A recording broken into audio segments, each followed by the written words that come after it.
Ugh, look who texted me. Oh my god, you still talk to her? I know, right?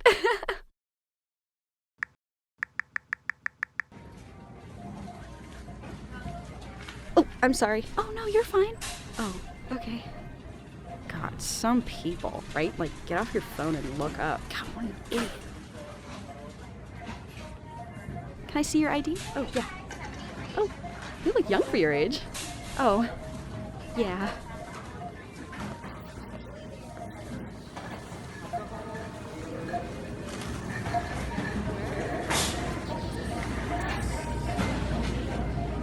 Thank you. Have a nice day.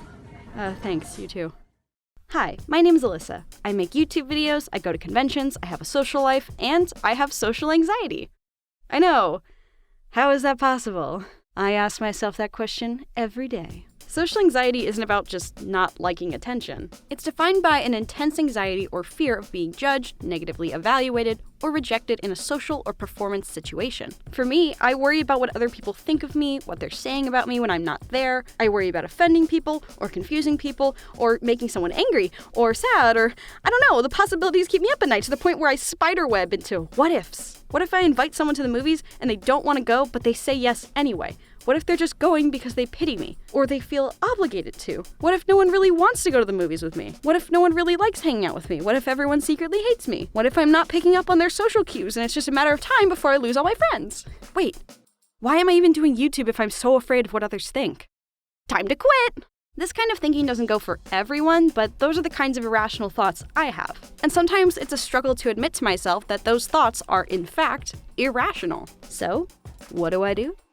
I don't know about you guys, but telling myself to just calm down never works. And that's because it's usually too late by that time. I've already dug myself into a deep anxiety hole that I can't just climb out of by just thinking positively, or whatever Pinterest quote you got.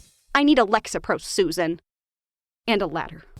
Sometimes being really, really stressed out can make your body go into fight or flight, which releases a blast of adrenaline into your system so you can fight this big threat that's stressing you out so much. But the problem is, we aren't in the Stone Age anymore. The stress we experience nowadays is mostly internal. So when there's nothing to fight to burn off all that adrenaline, you just sit there, boiling in it. This is basically a panic attack. When I'm having a panic attack, my heart beats really fast like I ran a marathon, my chest hurts and continues to hurt for a while, I can't breathe really deep or well at all, my hands shake and get really sweaty, it's hard for me to talk and I just end up staring into space, and I can't concentrate on a single thought. It's like a million thoughts are happening all at once. It can make me feel crazy, gone, like I'm not really there, I'm just floating and barely existing.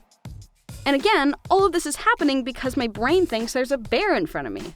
But there isn't. What's happening is, I showed the cashier my ID to buy Mike's Hard Lemonade, and I'm terrified she thinks it's a fake ID because I look so young, but it's not a fake ID, but I'm scared she's gonna think so anyway and call me a liar and cut up my card and call the cops and I'll be sent to jail.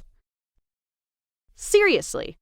That's what my anxiety does to me. And now I'm like, wow, you guys must think I'm crazy, so why would I ever talk to anyone about it? But what do I do about it? Well, it's taken a lot of trial and error, but when I feel a panic attack coming, I discovered that distraction is the best thing for me that works. Something that requires my full, undivided attention, like watching a really good TV show, or reading something I find great interest in, or smelling something with a smelly smell that smells smelly. There was one time I was just working on a video, minding my own business, and then choo-choo, my heart's chugging like a train for absolutely no reason! But then I got a whiff of the candle sitting on my desk. It was a gift for a friend's birthday, but it was so distracting, and I figured, she won't know. So I sniffed it. And I felt better? That is the good stuff. I gotta get more. Hey, got the stuff? Yeah, we got Chesapeake Bay, Yankee Candle, Bed Bath & Beyond. Don't front me, Carl. I said, do you got the stuff? Yeah, I got the stuff. Oh, yeah, that's the stuff. Do you accept PayPal or Venmo? Yeah, I don't know how, but I felt better sniffing that candle, so I sniffed it. And there was nothing special about it, nothing special about the scent, but whenever my heart rate would start picking up, I'd sniff this candle, and I'd feel better. And a weird thing happened where instead of worrying about my next panic attack and what I'd have to do to get out of it, I just kept that candle close by. because I knew it kind of worked, and that preparation made me feel even better. But I admit, there are times that I don't handle my stress correctly, and those times leave me with scars. Every now and then, I relapse, and it sucks. This is a negative coping skill, and I don't recommend it at all, because it doesn't work, and it only leaves you with more problems. I told my therapist about my ups and downs, and she recommended I should keep something that smells nice with me to sniff when I feel anxious. I'm not much of a perfume person because they're expensive, so I looked into essential oils. I still get vaccinated, and you should too, but anyway. I headed to Whole Foods, huffed an entire aisle of $6 liquids, and decided on the eucalyptus scent. It's super strong when sniffed directly, but then it kind of chills out, and so do I. So I bought it. It turned out to be pretty good timing too, because I was going in for my first pap smear.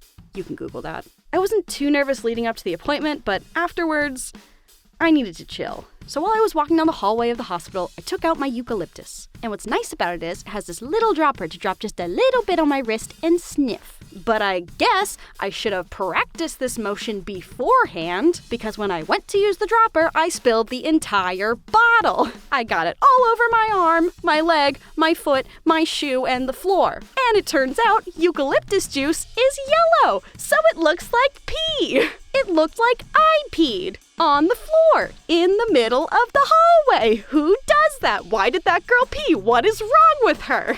Thankfully, the restroom was right there, so I grabbed a bunch of paper towels and cleaned it up as quickly as possible. But then the little old lady at the desk came up to me. Oh, what happened? Oh, it smells wonderful here. Oh, yeah, I'm sorry. I have eucalyptus because it smells really nice. It's really relaxing. Wow, it's so relaxing. Yeah, but I spilled it and... It smells so good. Yeah, and now the floor smells good. Well, that's okay.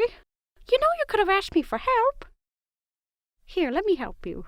And that's when I really felt my anxiety going away. Maybe it was because 10 fluid ounces of eucalyptus was filling my nostrils whether I liked it or not. Or maybe it was because my social blunder was met with understanding and kindness.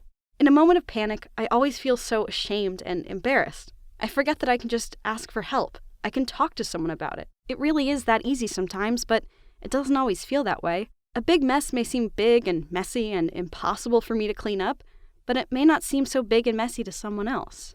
Wow, it smells really good in here. Yeah, is that eucalyptus?